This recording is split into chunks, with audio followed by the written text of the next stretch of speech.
나는 전능하신 아버지 하나님, 천지의 창조주를 믿습니다. 나는 그의 유일하신 아들, 우리 주 예수 그리스도를 믿습니다. 그는 성령으로 잉태되어 동정녀 마리아에게서 나시고 본디오 빌라도에게 고난을 받아 십자가에 못 박혀 죽으시고 장사된 지 사흘 만에 죽은 자 가운데서 다시 살아나셨으며 하늘에 오르시어 전능하신 아버지 하나님 우편에 앉아 계시다가 거기로부터 살아있는 자와 죽은 자를 심판하러 오십니다. 나는 성령을 믿으며 거룩한 공교회와 성도의 교제와 죄를 용서받는 것과 몸의 부활과 영생을 믿습니다. 아멘. 역대상 21장입니다.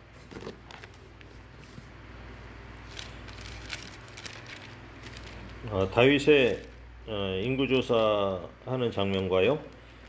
그다음에 성전 건축 준비하는 그런 내용을 오늘 말씀 보도록 하겠습니다. 21장 1절.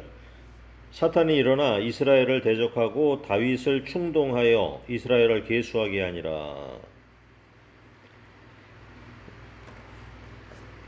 저희가 주일날에 요한계시록 강해를 하고 있는데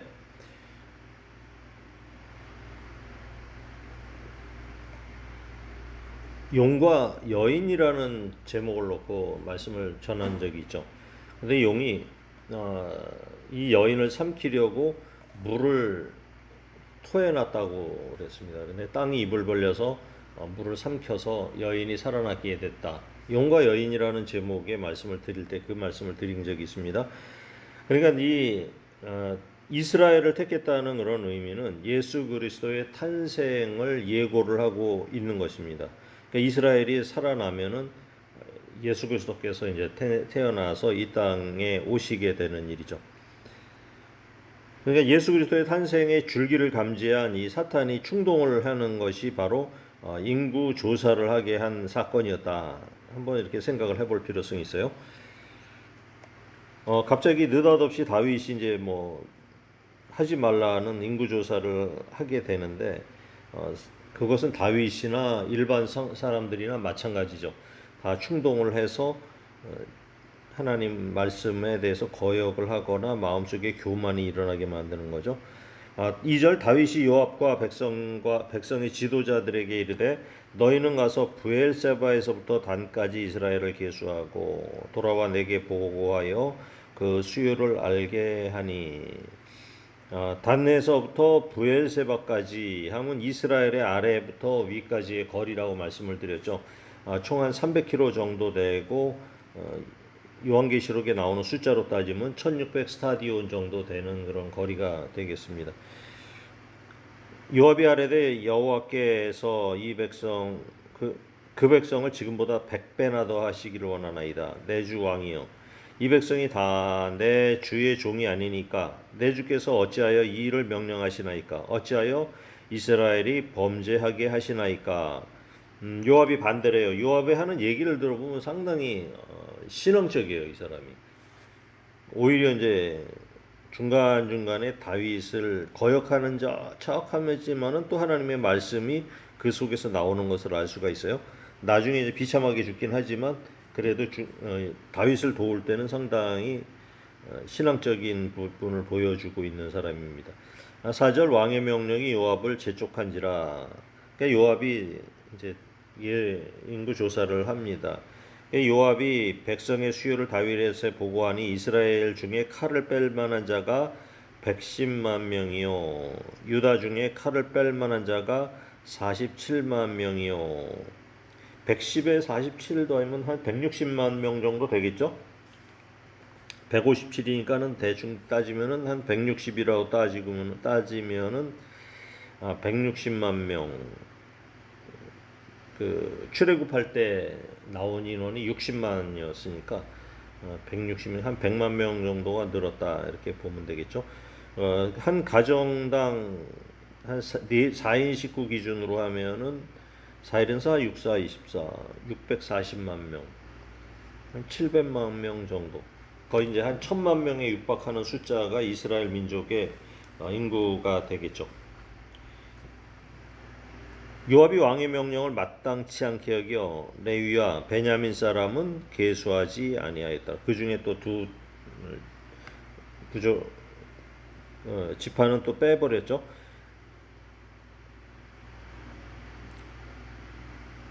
하나님이 이 일을 악하게 여기사 이스라엘을 치심해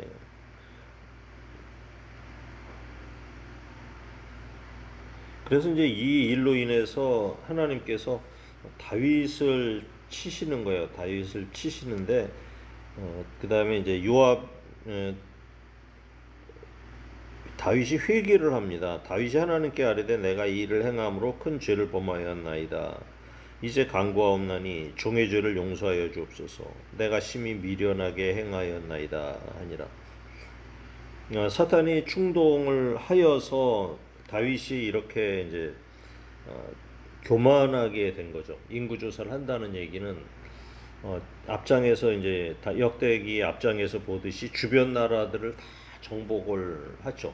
하나님께서 어디로 가든지 이기게 하시니라. 사람은 하나님께서 나를 이기게 해서 이겼는데 사람들의 마음으로는 내가 이겼다고 생각을 하는 거예요. 내가 잘했다 이런 생각을 하게 되면서 곧바로 사탄이 이제 침범을 하는 거죠, 우리 속에. 그래서 우리 마음 속에 이제 교만한 마음을 넣어주는 거예요. 우리도 그래요. 이건 뭐 다윗은 크게 주변 나라들을 정복하기라도 했지만 우리는 조금만 잘 되면은 그런 마음들이 우리를 다 들어가죠. 조금만 내가 좀 잘하고 내가 전도해서 사람들이 막 오게 되면은 그런 마음을 한편으로 먹게 돼요. 내가 잘해서 이렇게 되는 것이다 라고 생각을 할 때가 있다는 얘기죠. 그럴 때 반드시 사탄이 충동을 하게 됩니다. 그러니까 그러고 이제 다윗이 회개를 하면은 그래 그러면은 그걸로 끝나자 이렇게 하면 되는데 하나님의 말씀은 이제 공의를 얘기를 하셔요. 공의. 공의라는 것은 잘하면은 상 주고 못하면은 벌을 주는 거예요. 그게 이제 공의의 하나님 이야기를 여기서 또 하시는데 9절에 보면 여호와께서 다윗의 선견자 갓에게 말씀하여 이르시되 가서 다윗에게 말하기를 여호와의 말씀이 내가 가서 네게 세 가지를 내어놓으니 그 중에서 하나를 택하라 내가 그것을 네게 행하리라 하셨다 하신지라. 그래서 이제 3년 기근을 당하겠느냐 3개월을 적에게 쫓겨 다니겠느냐 3일 전염병에 시달리겠느냐 하는 세 가지를 놓고 얘기를 합니다. 다윗은 기근이나 적에게 쫓겨 다니는 거나 얼마나 지겨웠었겠어요. 그 7년 동안을 갖다가 그렇게 쫓겨 다니고 17살서부터 30살이 되도록 그렇게 쫓겨다니고 그렇게 했는데 이제 지겨웠겠죠. 그러니까 또 그리고 이제 다윗이 선택을 합니다. 하나님께로 나오는 것을 받겠다. 그래서 전염병을 택해요.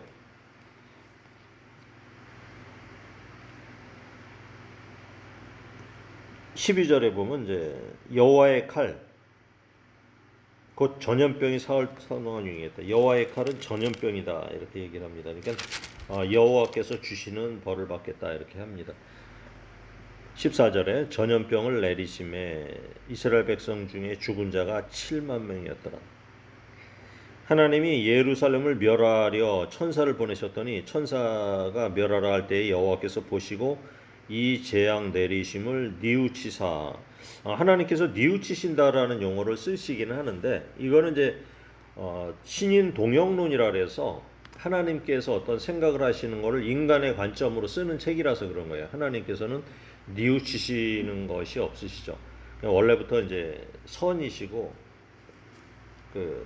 옳으신 분이기 때문에 그래서 이런 표현을 쓰지만은 하나님께서 이제 긍휼히 여기신 거죠. 이제 족하다 이제는 내 손을 거두라 하시매 그때 여호와께서 여호와의 천사가 여부스의 타작마당 여부 사람 오르난의 타작마당 곁에 선지라. 다윗이 눈을 들어 보매 여호와의 천사가 천지 사이에 칼을 섰고 칼을 빼어 손에 들고 예루살렘 하늘을 향하여 편지라. 다윗이 장로들과 더불어 굵은 배를 입고 얼굴을 땅에 대고 엎드려 그 다음에 또 기도를 합니다. 하나님께 아뢰되 명령하여 이 백성을 계수하게 한 자가 내가 아니니까 범죄하고 악을 행한 자는 곧 나이니이다. 이 양떼는 무엇을 행하였기에 청하건대 나의 하나님 여호와여 주의 손으로 나와 내 아버지 집을 치시고 주의 백성에게 재앙을 내리지 마옵소서. 차라리 저를 죽여 주십시오라는 기도를 하게 됩니다. 다윗의 기도와 이제 상당히 일맥상통하죠. 차라리 저를 징계하시고 이 백성들은 살려주십시오라는 기도를 합니다. 18절 여호와의 천사가 가데게 명령하여 다윗에게 이르기를 다윗은 올라가서 여부 사람 오르난의 타작마당에서 여호와를 위하여 제단을 쌓으라 하신지라. 20절에 보면 이제 오르난이 밀을 타작하다가 밀을 타작했다는 얘기로 봤을 때는 한 3월쯤 됐겠죠. 3, 4월쯤 됐겠죠. 이때가 이제 6월절이 시작되는 그때가 되겠죠. 추실절이 나오는 때 밀을 타작하다가 돌이켜 천사를 보고 오르나니 4명의 아들과 숨었더니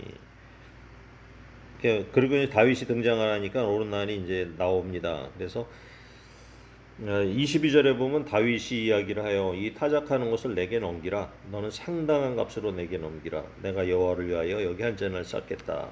그리하면 전염병이 백성 중에 그치리라 하니 왕이니까 뺏어도 되는데 다윗은 이런 부분에서는 상당히 정직했어요. 값을 치르고 내가 가겠다.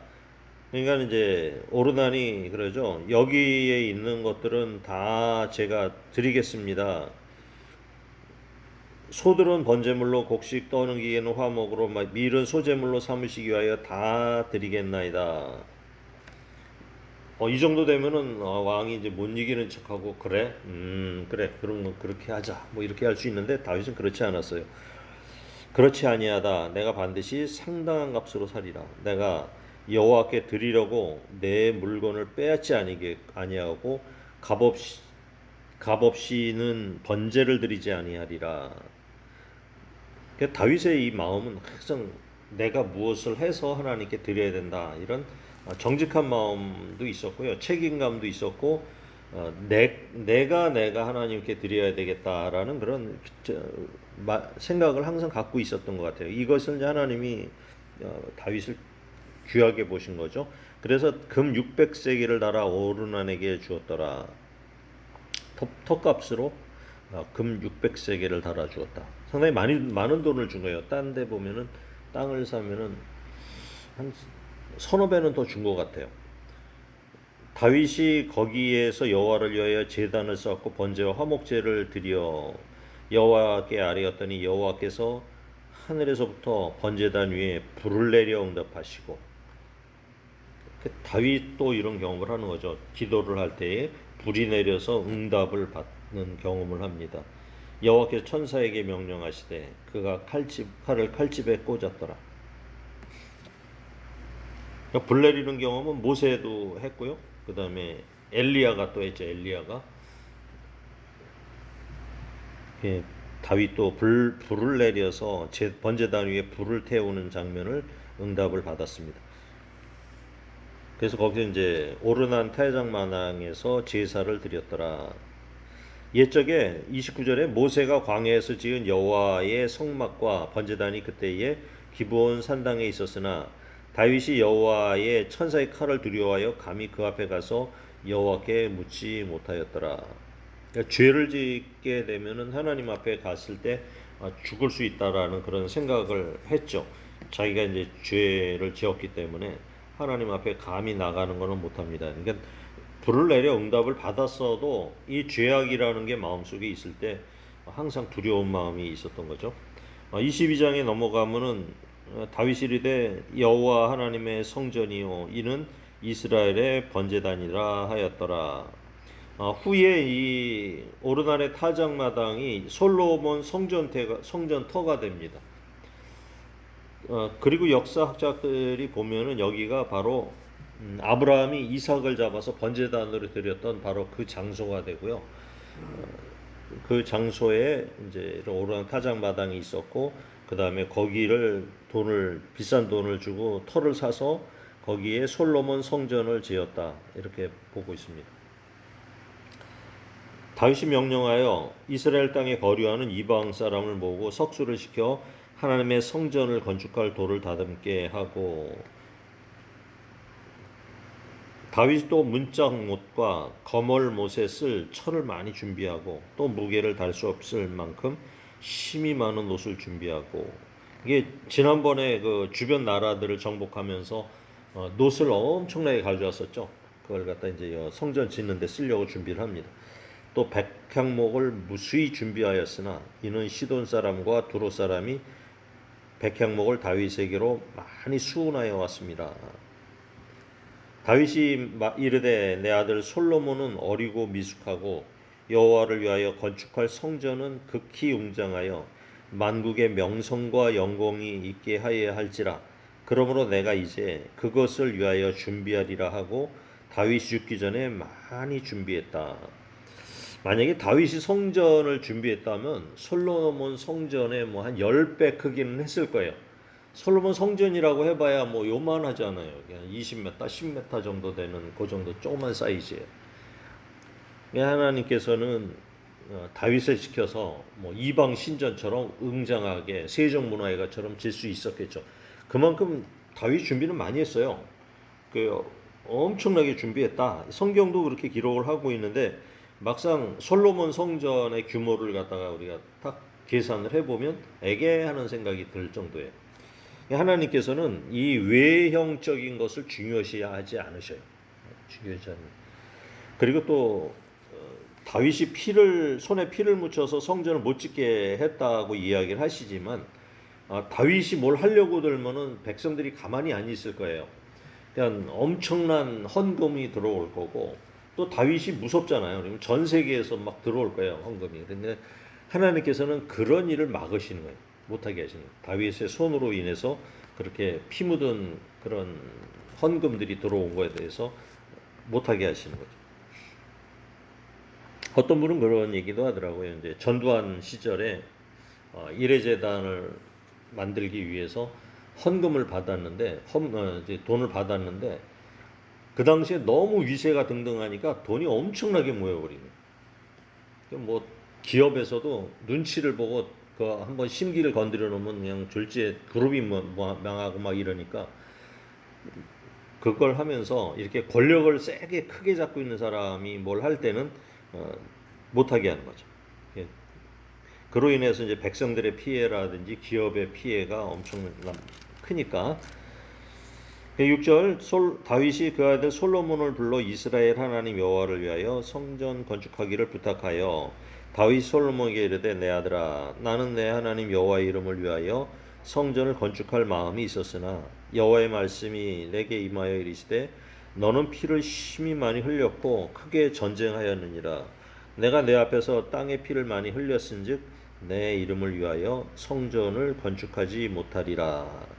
하나님의 마음이 잘 생각해 보면은 다윗한테 있는 게 아니에요. 백성들에게 있는 거예요. 이제 백성들이 그만큼 전란에 시달리고 했으니까 이제 요 정도에서 충분히 이제 이 백성들을 향한 마음을 볼 수가 있게 되는 거죠. 그러니까 전쟁하고 피 흘리고 그랬기 때문에 넌 하지 마라. 솔로몬을 통해서 해라.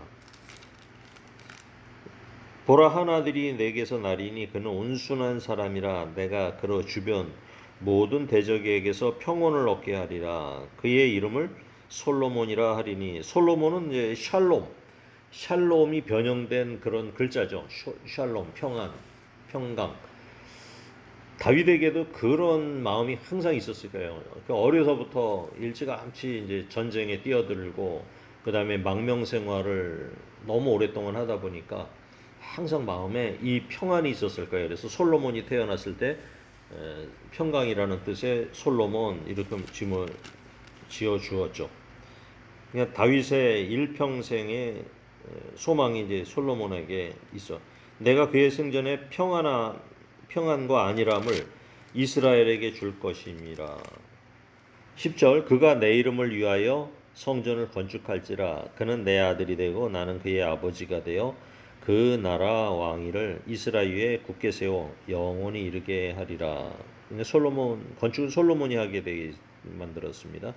11절 이제 내 아들아 여호와께서 너와 함께 계시기를 원하며 내가 형통하여 여호와께서 내게 대하여 말씀하신 대로 내 하나님 여호와의 성전을 건축하며 여호와께서 내게 지혜와 총명을 주사 내게 이스라엘을 다스리게 하시고 내 하나님 여호와의 율법을 지키게 하시기를 더욱 원하노라. 그때에 내가 만일 여호와께서 모세를 통하여 이스라엘을 명령하신 모든 규례와 법도를 삼가 행하면 형통하리니 강하고 담대하여 두려워하지 말고 놀라지 말지어다.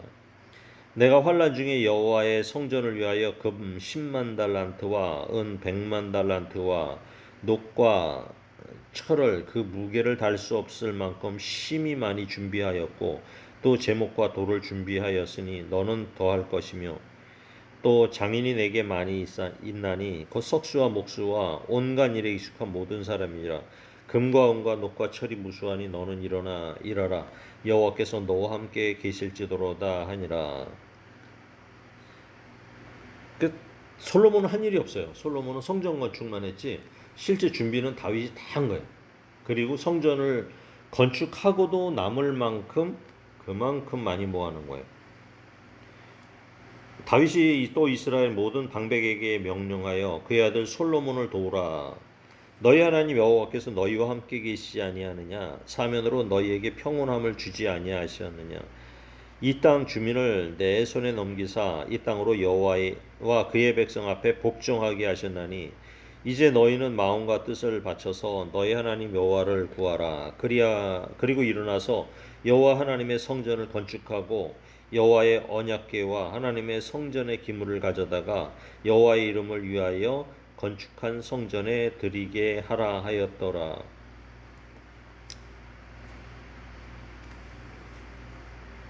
네, 오늘은 여기까지 말씀을 보도록 하겠습니다.